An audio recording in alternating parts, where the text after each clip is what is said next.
What's up guys, welcome back to my channel. Today we're going to be doing something slightly different, something I haven't done before. I'm going to be doing a little kind of commentary on one of my short films, which I've wanted to do for a while, namely for Heathen and The Wanderer, because they're films that have a lot of thematic stuff going on, and a lot of thought went into the kind of pre-production and ideas in composing frames and shooting and the editing process, so there's a lot I want to talk about. So I'm going to start today with Heathen because it's the first short film on my channel to hit over 1,000 views, so thank you guys for that. And also it's probably been my kind of longest passion project. It's a film that I attempted way back when I was about 16 with the same people who helped me with this time, Damien Sedder and Theo Vickers.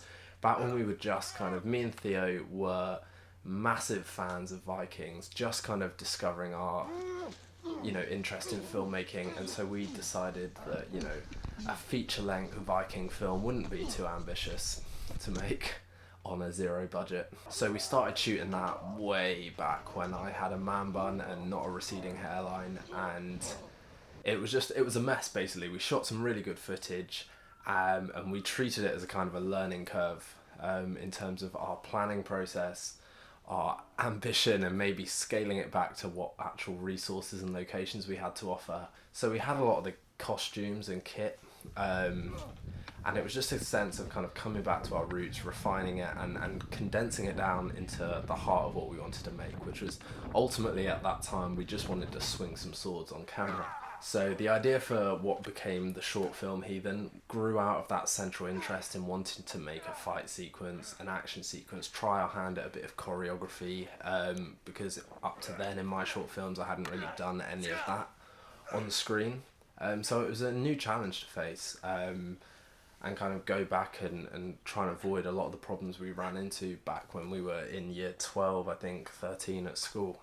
And obviously any kind of action filmmaker or director would tell you that the real challenge with it is finding a story and driving character through the action. And obviously since our short film is mainly just one extended action sequence, that was going to be the real issue for us. And it's part of the reason I wanted to make this commentary, because obviously on the surface it is just a fight scene.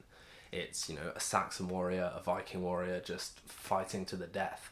But underneath that, what I really wanted to tap into with this film was deconstructing notions of faith and identity, because in a lot of Viking films and TV shows like Vikings, The Last Kingdom, the central conflict is mainly a crisis of identity. You've got characters like Uhtred, Athelstan, Ragnar, kind of having this, being torn between two worlds and not really reconciling between either one. And I wanted to flip that on its head a bit, and what I wanted to make was a gradual stripping away of that religious identity to the point where it's just man versus man, and kind of things like religion and cultural difference don't really intersect. It's just two animal beings fighting each other. And so that's what I wanted to transition from over the course of the narrative, and we'll tuck in now and have a look. So the film starts with, the noise of a battle raging on, and that was really important because we had to sell the idea that, these two warriors weren't just kind of meeting in the middle of nowhere out of the blue. You had to create the sense that there was a battle raging on, and these two warriors are kind of just on the perimeter picking off strays. And because we were shooting at the height of the COVID pandemic and the lockdown, and we didn't have many people taking part in this, there was just the three of us. We really had to find a way to encapsulate that bigger scale within the intimate 1v1 battle we were trying to tell. Now I love the opening shot, the idea of nature in the foreground and the Viking warrior emerging in the background out of focus. It very literally foregrounds this idea of, nature being at the forefront of the story, which it is. It's this idea of human nature prevailing over any kind of superficial identity we layer ourselves with. And obviously this entire first minute is really a showcase of this Viking warrior. We had all these we had a homemade shield, a homemade outfit really. The helmet was the only thing we kind of bought, made as it is. A little tip, if you want to recreate a Viking costume, women's faux fur clothing is actually the way to go. A lot of the stuff you see Damien wearing here, the leggings, the vest, is all just women's clothing. That's Theo there, our esteemed cameraman. And with this opening clip of the Viking kind of picking off the Saxon, it was again linking back to what I said at the start about trying to create the sense of a bigger battle going on. Rather than the Viking warrior just kind of looking like he's walking around aimlessly, he's actually picking off strays on the outskirts of the battle, potentially deserters, things like that. And obviously then he's summoned by this horn blowing. We wanted to keep that ambiguous. We didn't want it to be clear whose side the horn was being blown on. We didn't want it to be clear who was signalling defeat, who was signalling victory. Either way, he comes running, and that is when we get the introduction of our Saxon warrior. Now, we shot this all in chronological order to help it, there I am, to help with the flow of the battle. And this is when location becomes really important, because this opening, as you can see in this shot very clearly here, this opening little skirmish takes place in a very narrow kind of crevice between two huge boulders. And that was very deliberate, as you'll see with the progression of this fight from a very intimate, enclosed, narrow space to a very expansive cliff at the end of the film. It represents the kind of change in the thematic focus of the story. These characters here who are fighting very definitively for their faith, for their cultures, for the greater battle going on, gradually yielding to just fighting as beasts, as flesh and blood. And so the location going from very enclosed to very open represents this gradual open-mindedness. They're very enclosed here, they're fighting for a very specific focus, and gradually that becomes obscured to the point where they're fighting on this very barren arena, if you like, on the top of this cliff that seems lifeless, devoid of any kind of nature, and that is all deliberately trying to foreground the fact that these guys have lost what they're fighting for over the course of that battle. So it's a study of ego, if anything else, and autonomy, and kind of our nature as spiritual beings versus our nature as biological beings. This was really hard to get right, actually. Damien rolling backwards down that little hill in that big helmet, because this was trying to get rid of the helmet was very important, and is a very kind of landmark point in the film, really, coming truly face to face. And that was the other thing we wanted to kind of encapsulate within that deconstruction of identity that we were going for, is this costume change. You know, they lose parts of their costume as the battle progresses. Damien loses his helmet, I lose my cross, and we both lose our weapons towards the end of the film as well. You know, so we've got location, we've got costume, all contributing to this central thematic idea of completely stripping these religious icons into the simple bestial beings that they are. That shot of Damien as the camera circles around him is probably one of my favourites in the whole film.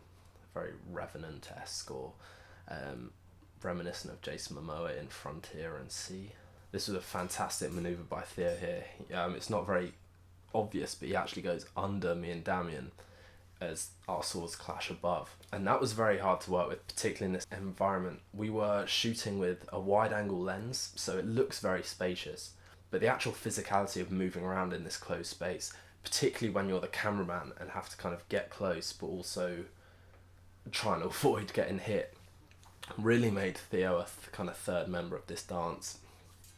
And so we did have to have a lot of rehearsal. There was a lot more pre-production into this film than probably any short film I've made so far, purely because you've got to have the moves right on the day. Otherwise you just spend hours and hours trying to figure out what works and what doesn't. Obviously sound as well was a real important factor in this. Had to scour the internet for sword impacts and body hits that sounded and felt right. So that was a big element in post-production. This was another great bit of camera work from Theo there, pulling back out through that little log. So here we go, the first kind of proper big bit of symbolism there. Damien ripping the cross off my neck and then punching me in the face with it. Bit heavy-handed there in the religious symbolism, quite literally, I suppose, but it's very deliberately meant to symbolize the burden that kind of religious institutionalism can represent in society. Being hit by your own faith is very much kind of alluding to certain hypocrisies and stuff within institutionalized religion as we know it. And here it's another thing you just won't notice if you're just watching it for the action, but see behind me here, you've got the, well-trodden walkway and that nice little brown path going off to the right. And you'll notice in a minute our characters divert the action off towards the left. Again, very much deliberate, that we are moving away from civilization, institution, and immersing ourselves more in the kind of more base natural elements of the landscape. I really love this kind of longer one sequence shot as well. It just kind of adds to the visceral nature of what we were trying to accomplish. And this was really important for character. This brief little minute and a half hiatus we get in the middle of the film where there's no combat sequence taking place. You definitely do need moments of respite in a fight sequence. Otherwise, the actual fight doesn't land. You get numbed to this brutality and it becomes gratuitous. I'd made sure to punctuate several moments in the story where these characters aren't clashing. There's moments of separation and kind of stare downs, and moments where they're interacting in ways other than with clashing swords.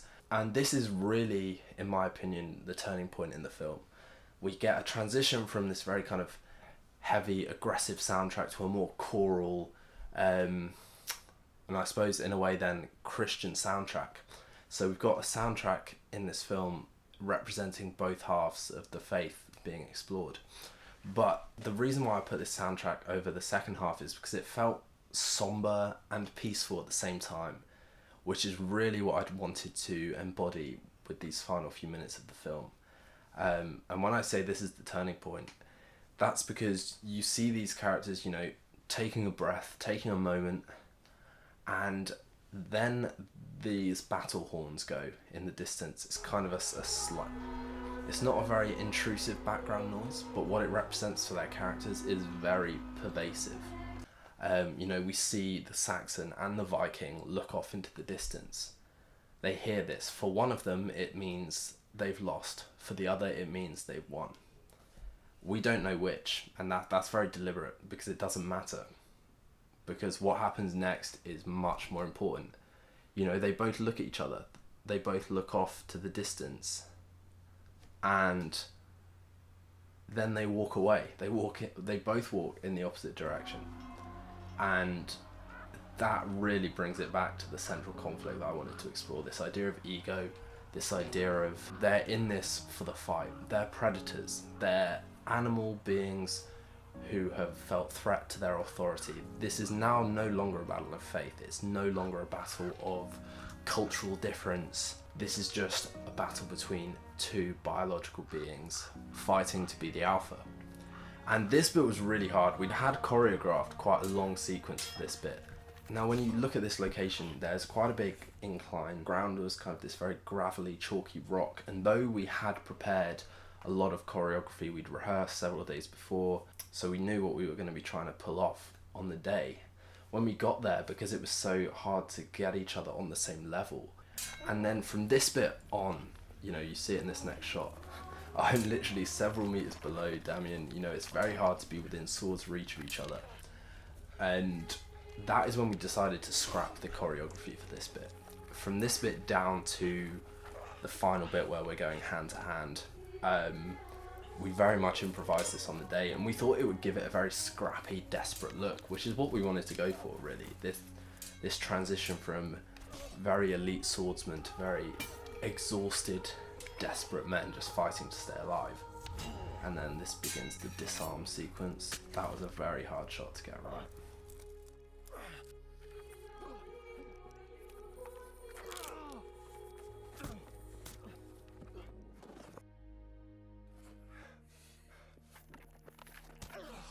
Now the eye gouge was a very deliberate part of this final moment where both characters kind of get branded with religious iconography from the opposite faith. So my character loses his eye, which is obviously very visually reminiscent of Odin, blind in one eye, with Damien right at the end when he kind of falls and cracks his head open. He's sprawled in a very, crucified stance. And so it was very deliberate that both these characters met their end while being visually reminiscent of each other's faith. because it shows that they've lost their own identities as religious representatives, and they've now become something different. And it's personifying this notion that religion is an outfit. It's something we don, something we adopt. It's not something we're born with, like this innate need for survival that runs throughout the film. So these final moments were very much about making that segregation clear. Now, the ending of the film is actually one of the hardest things to come up with. Neither the Saxon nor the Viking have come out on top, and that was very, important from the get-go. If we were doing this film about identity deconstruction and stripping characters of faith and reverting back to their bestial nature, they're both the same in that regard. So for one to win over the other would completely usurp that exploration. And then we had this, other fantastic idea that a silhouetted third party comes in at the end, kind of finishes us both off, and then runs off. We don't know who they are, that they are obviously not loyal to their faith, and they're very much not in line with any kind of core Christian or pagan values. Introduces another element at the end, which is that kind of self-serving part of human nature.